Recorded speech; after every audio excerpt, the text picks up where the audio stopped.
दुशासन!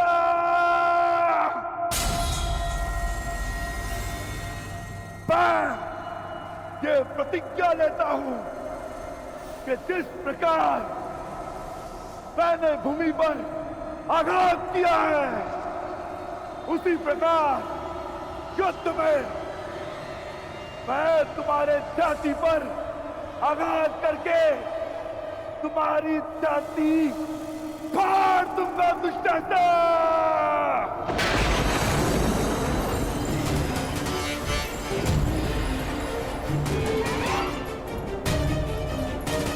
तुम्हारे छाती के लहू से याज्ञसेनी के केश धोऊंगा।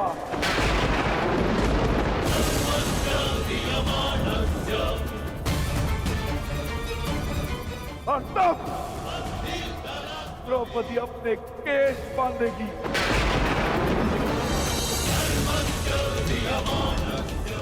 तुम्हारे छाती का लहू पीकर मैं अपनी प्रतिज्ञा पूरी करूंगा।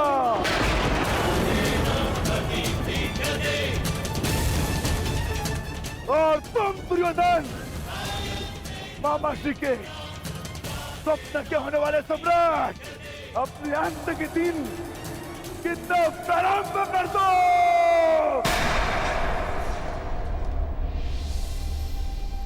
दुर्योधन, मुझे तो भय लग रहा है भीम का।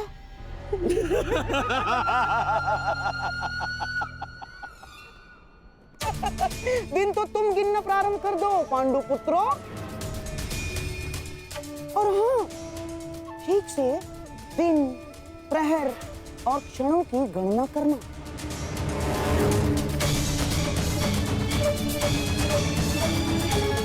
कहीं चूक गए तो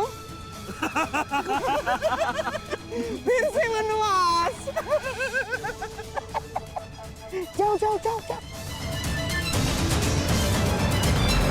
अवश्य गिनेंगे मामा श्री। मैं पांडुपुत्र सहदेव ये प्रतिज्ञा लेता हूं कि ये वनवास समाप्त होने के पश्चात मैं आपका वध करूंगा।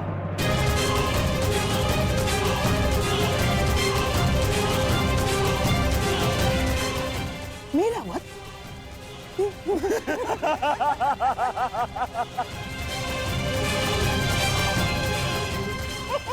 जाओ।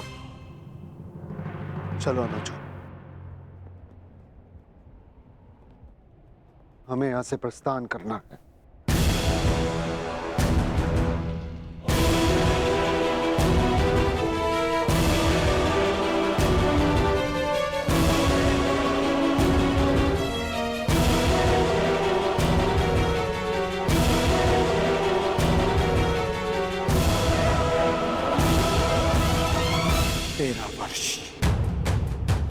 स्मरण रखना, और तुम भी स्मरण रखना कि 13 वर्षों के पश्चात उस महासंग्राम में तुम्हारा सामना मुझसे होगा।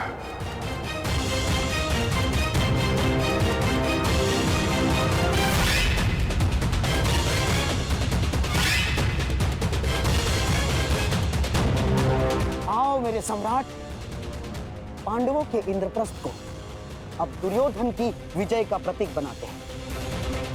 आओ।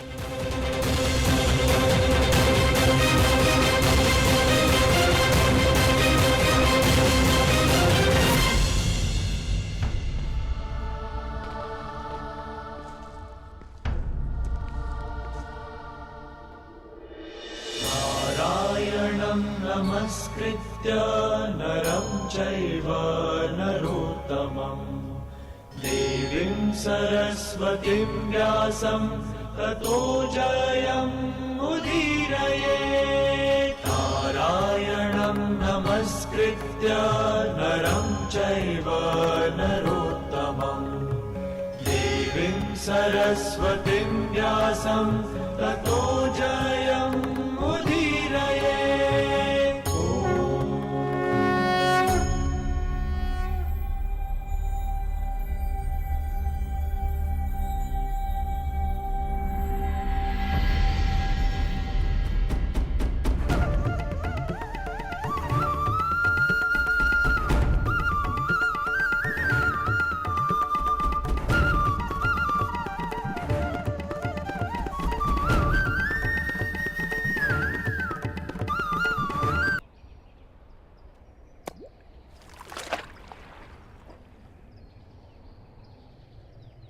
ऊपर से कितना शांत प्रतीत होता है न कर्ण, परंतु भीतर से न जाने कितनी बड़ी अशांति, कितना बड़ा ज्वार छिपा कर बैठा है। आपने मुझे जल की अशांति के विषय में बताने के लिए तो नहीं बुलाया केशव। जल की बात कौन कर रहा है कर्ण? मैं तो मनुष्य के मन की बात कर रहा हूं।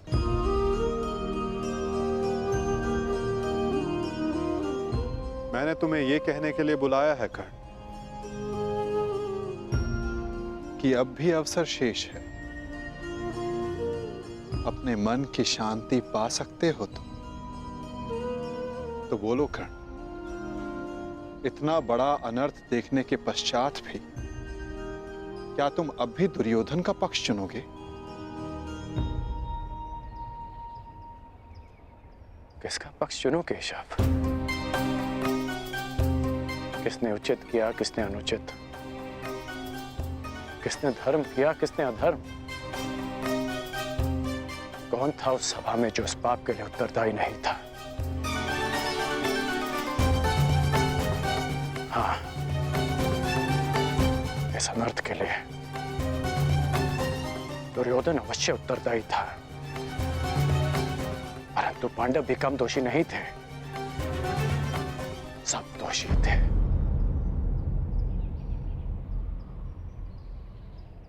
मैं भी दोषी हूं केशव। तुम अब भी प्रायश्चित कर सकते हो कर्ण।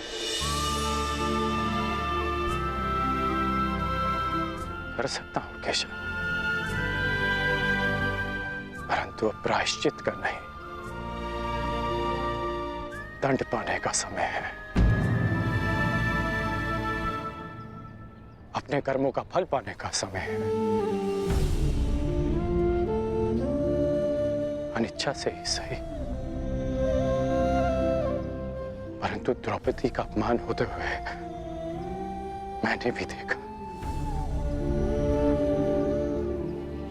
विवश होकर मैंने पांचाली को वेश्या कहा। एक स्त्री के लिए मेरे मुख से ऐसे शब्द निकले केशव।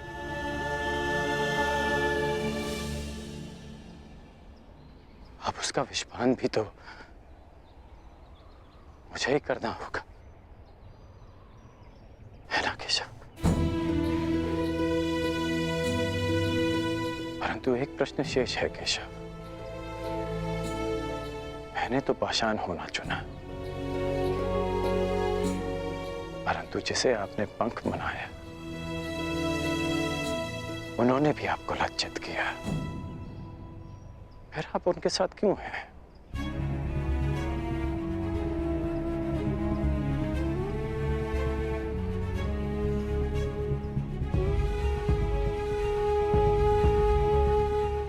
यही प्रश्न उस पंख ने भी मुझसे किया था और जो उत्तर मैंने उसे दिया वही उत्तर मैं तुम्हें भी दूंगा कर्ण।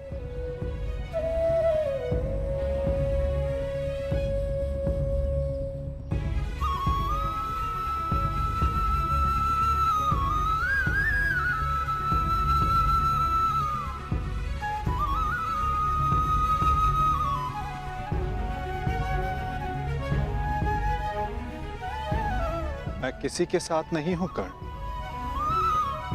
मैं केवल विरोध में हूं, हर पाप के, हर अत्याचार के। मुझे मेरे प्रश्न का उत्तर मिल गया केशव।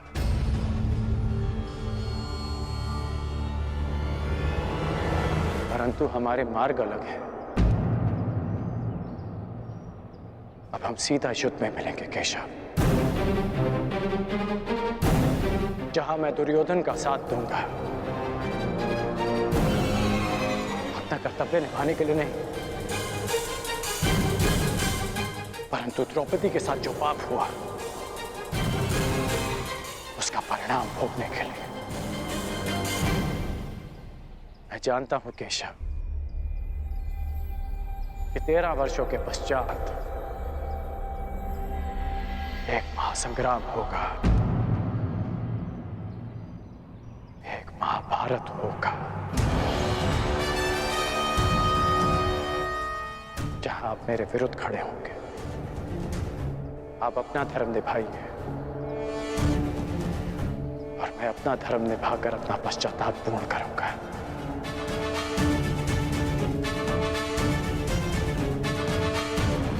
बड़ी बात केशव।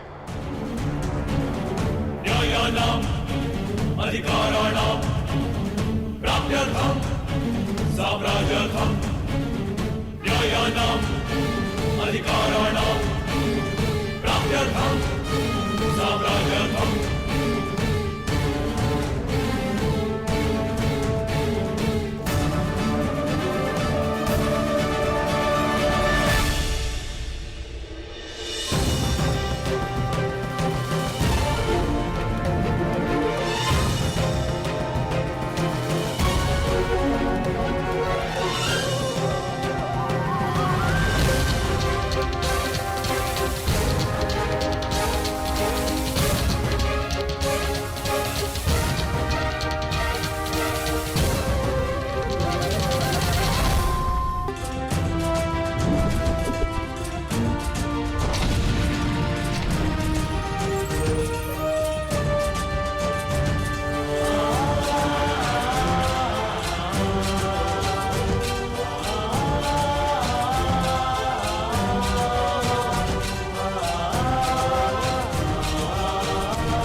उत्तम, अति उत्तम।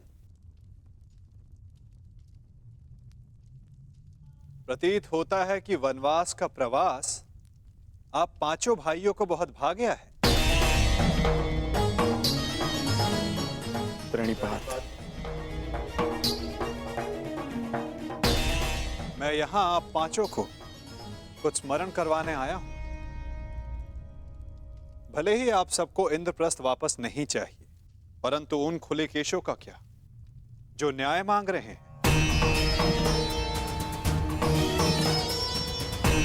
इस भांति वनवास के प्रवास का आनंद उठाकर आप इन खुले केशों को न्याय दिलवाएंगे?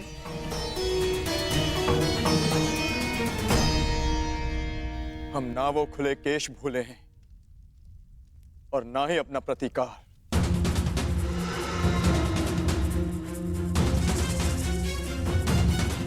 हम युद्ध की तैयारी कर रहे हैं माधव। जो युद्ध होगा वो ऐसा युद्ध होगा जो ना आज तक कभी हुआ है और ना कभी होगा।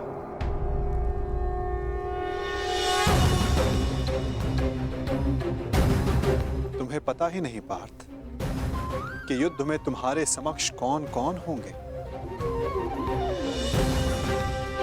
दुर्योधन, दुशासन, जयद्रथ, द्रोण, भीष्म, अश्वत्थामा और सबसे महत्वपूर्ण योद्धा अंगराज कर्ण।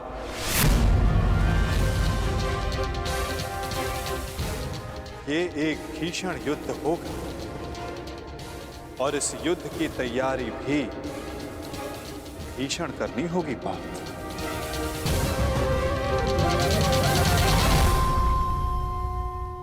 तो हम क्या करें माधव? हमारा मार्गदर्शन कीजिए। जब लक्ष्य कठिन हो तो मार्ग भी सरल नहीं होता पार्थ। एक कठिन मार्ग से जाना होगा, एक कठिन यात्रा करनी होगी पार्थ।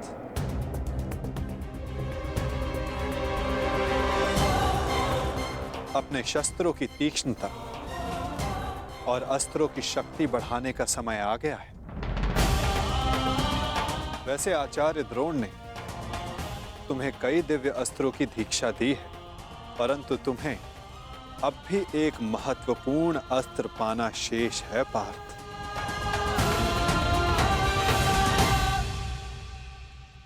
पशुपतास्त्र।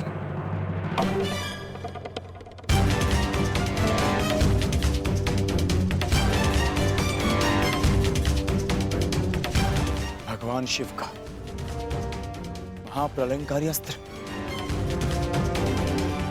हाँ पार्थ, भगवान शिव को प्रसन्न करो। कैलाश जाकर उनसे इस महान अस्त्र की दीक्षा लो, चूंकि युद्ध में सर्वाधिक आवश्यकता तुम्हें इसी अस्त्र की पड़ेगी। ठीक है माता, जैसा आप चाहते हैं वैसा ही होगा। मैं आज अभी कैलाश के लिए प्रस्थान करता हूं। तुम्हारी सफलता की कामना सहित मैं तुम्हें विदा करता हूं पार्थ, परंतु फिर से स्मरण करवाता हूं, मार्ग बहुत कठिन होगा और बाधाएं बहुत भयंकर।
ये प्रतिज्ञा लेता हूं कि जिस प्रकार मैंने भूमि पर आघात किया है, उसी प्रकार युद्ध में मैं तुम्हारे छाती पर आघात करके तुम्हारी छाती फाड़ दूंगा दुष्टात्मा।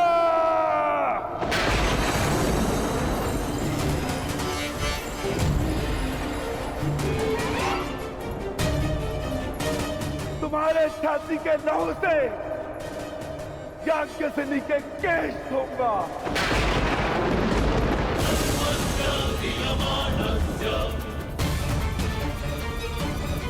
और तब द्रौपदी अपने केश बांधेगी।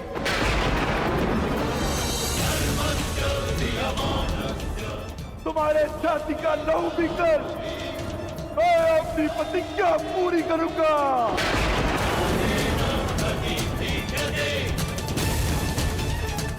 और तुम दुर्योधन मामा श्री के स्वप्न के होने वाले सम्राट अपने अंत के दिन कितना प्रारंभ कर दो।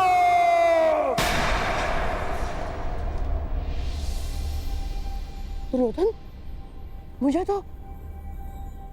तो भय लग रहा है भीम का।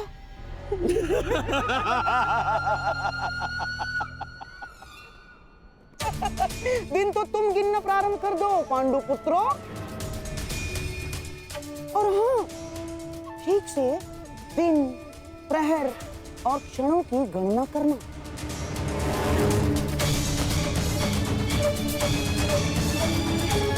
कहीं चूक गए? हाँ? फिर से वनवास। जाओ जाओ जाओ जाओ। अवश्य गिनेंगे मामा श्री। मैं पांडुपुत्र सहदेव ये प्रतिज्ञा लेता हूं कि ये वनवास समाप्त होने के पश्चात मैं आपका वध करूंगा।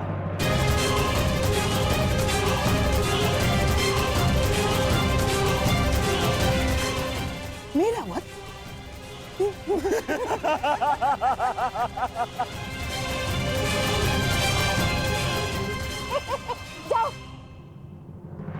चलो अनुज।